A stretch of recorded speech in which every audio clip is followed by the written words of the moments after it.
Operation Northwoods, the plan. Kennedy killed. Sometimes the truth is stranger than the wildest conspiracy theory. And Operation Northwoods is one of those moments in history when the people running the U.S. military actually put in writing a plan to commit acts of terrorism against Americans, just to get the green light for a war. Yes, you read that right, and it almost happened. What they wanted to do. In March of 1962, the Joint Chiefs of Staff, the top brass of the U.S. military, drafted something called Operation Northwoods. The plan was simple in concept, but jaw-dropping in its audacity. Stage attacks inside the United States and blame them on Cuba. They were talking about hijacking passenger planes, sinking boats full of Cuban refugees, blowing up U.S. targets like schools and military bases, even faking funerals for victims of these staged attacks. The goal? Whip the American public into a frenzy and demand war with Fidel Castro. If that sounds like the plot of a bad spy novel, I wish I could tell you it was. But it's all there in the declassified memos. Where this came from.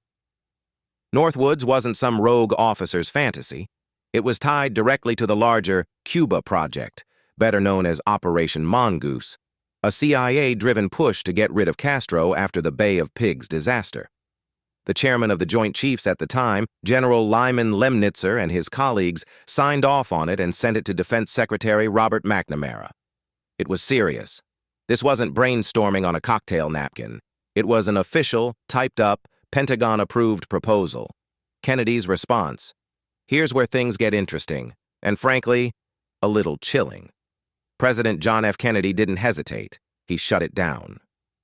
Cold. A memo from the meeting has Kennedy saying flat out that we weren't even talking about using military force in that way. He wanted no part of it, and that was that.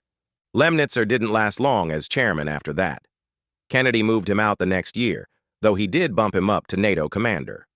Whether that was a graceful exit or a political exile is up for debate, but the split between Kennedy and his generals over Cuba was real. How close did it come? Closer than you might think. The military leaders had already drafted the plan and signed off on it. McNamara had it in hand. If Kennedy had said yes, this would have rolled forward. There's no sign that any of the attacks were prepped in the field yet, but the paperwork and the political will at the Pentagon were there. That's what makes this so unsettling. The only thing that stopped it was a president who said no. Why we know about it now. For decades, Operation Northwoods sat buried in classified files. It wasn't until 1997, when the Assassination Records Review Board dug into JFK-era documents, that the plan came to light.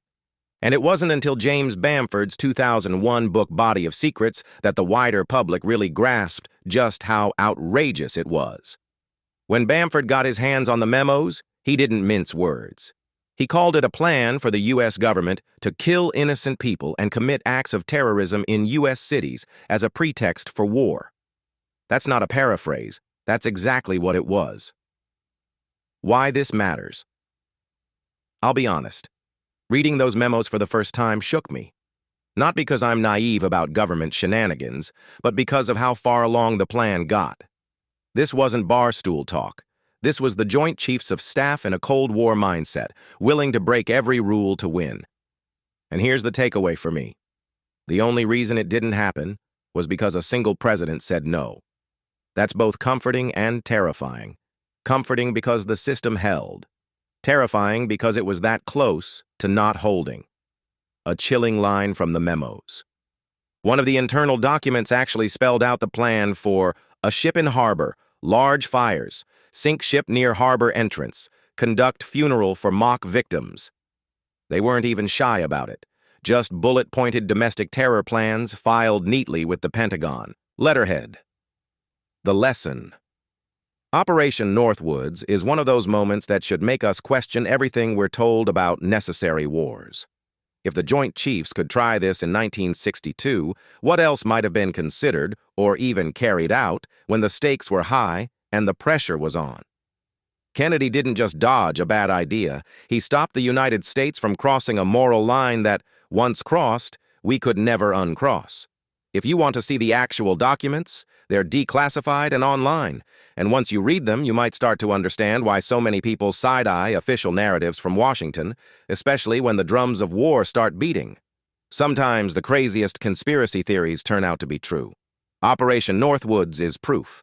Please like and subscribe to learn more.